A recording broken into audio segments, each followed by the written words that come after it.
because Yeah. there's no such thing as opposites. We've created it. We've created that vision of the world. Absolutely, and this dovetails with many other things on the geopolitical and level as well, in terms of scarcity. We have this idea that things are running out in that sense, and people forget that we live in an ecosystem which has its own recycle and regenerative properties. In that sense, we hear that water is running out, which is ridiculous in that sense, because it's just the same amount, if not even more, is coming in through cometary debris and other things as well.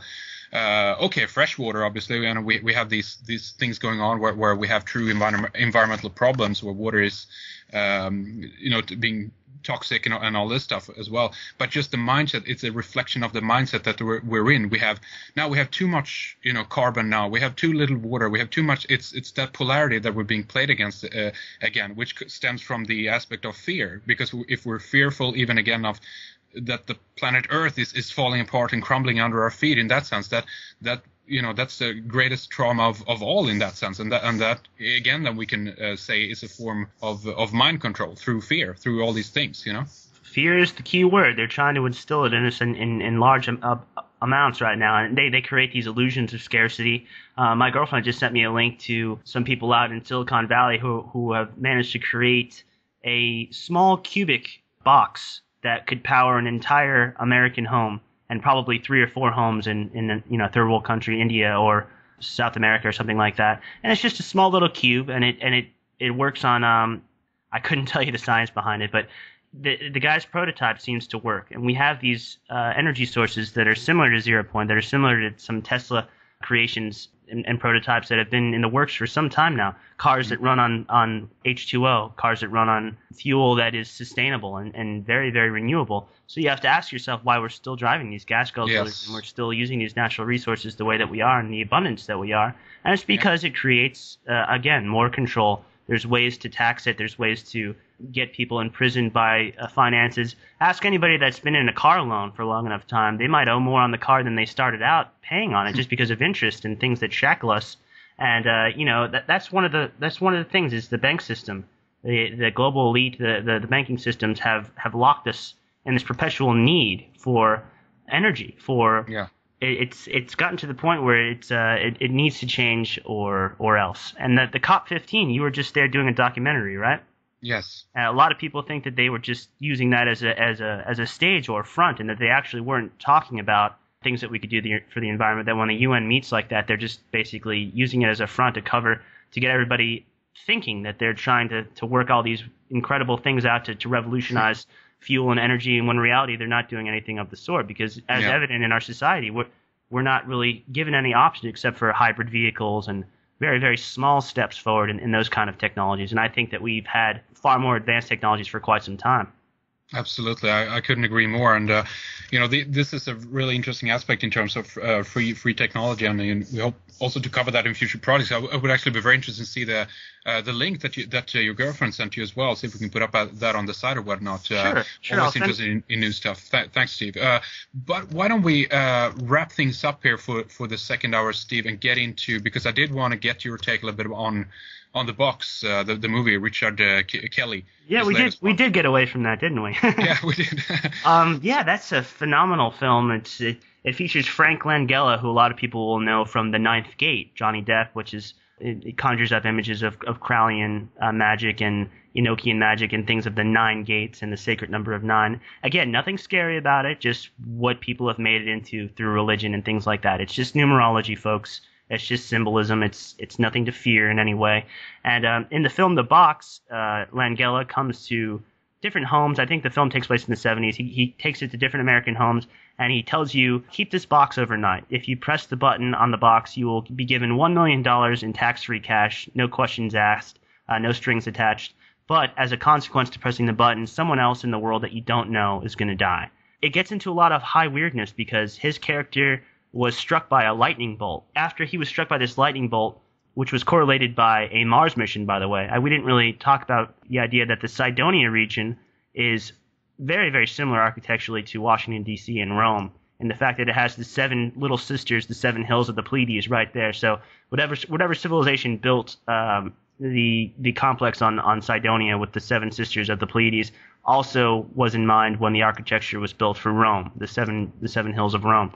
And so when they launched this probe or this rover on Mars, it's the same time that this lightning bolt hits Langella and kind of burns his face to a great deal. And after this happens, he's taken over by an extraterrestrial intelligence, a transdimensional intelligence that basically instructs him to test the entire population of the world to see if they're worthy of saving, to see if they're a species that can move on to conscious awareness to a higher degree and to be accepted into the cosmic community, or if the reset button needs to be pressed like in the Matrix and humanity needs to be destroyed once and for all because of their violent, selfish nature. So one of the tests, it's sort of like rats in a maze. They're just testing humans to see if they're morally ready to go to meet other civilizations out in space by presenting them with a very fake $1 million that doesn't mean anything. It's just a completely invented system that's not backed on silver or gold. It's not anything but an invented system of energy transfer. Look at all the talismans and sigils that are on money. It's just completely pointless, Henrik. The system of economy that we have would be a conundrum, a paradox to any other species visiting this planet. They would be very curious as to why we put so much investment into the material like we do and ignore the spiritual. And so Langella's character, I think, works out of Langley, or one of those top secret, Area 51 bases. He conducts all these human experiments where he's testing the morality of our species. And, of course, in the film, we fail pretty horribly. A lot of people pick the $1 million over a human life, and I guess it's a really interesting study in human ethics. And one of the characters at the end of the film asks him why he chooses a box of all things, of all architectural designs, and he's like, well, when you die, you're put in a box. When you're traveling from point A to point B, you're traveling in a box on wheels. You go back to your apartment, which is a box. Very right angles, and that's basically showing how oppressive our architecture is in cities and our environments. That reminds me of Dan Winter's studies on how architecture affects consciousness and biology and longevity even, and the fractal nature of architecture, how people in boxes and apartments tend to live shorter lifespans than people that lived in structures with higher roofs that are domed, that are shaped more to the fractal field. He did an experiment where he was doing a study on indigenous cultures around the world, and he found this one culture that was making their houses out of thatched straw, which was highly charged electromagnetically. And it was right on the sea, so the salt water would constantly splash against the straw thatching of their houses. And it would create this electromagnetic field around the village where a lot of the elders were living well into their 90s and beyond without any kind of modern medicine or anything like that. So it shows just how much that we are entrapped by our square worlds, our boxy architecture in all the major cities and where we go home to sleep at night.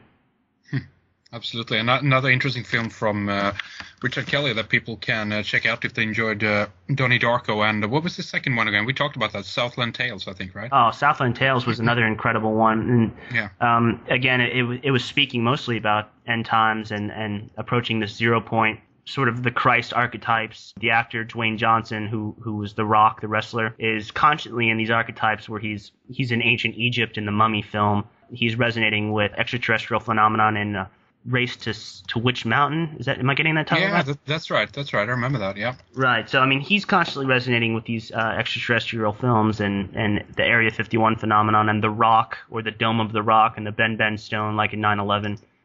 Yeah, it's how these actors resonate. That's what makes synchromysticism work, is they seem to follow these trends of the cosmos, these holographic cues that sometimes it's not planned or known by the actors.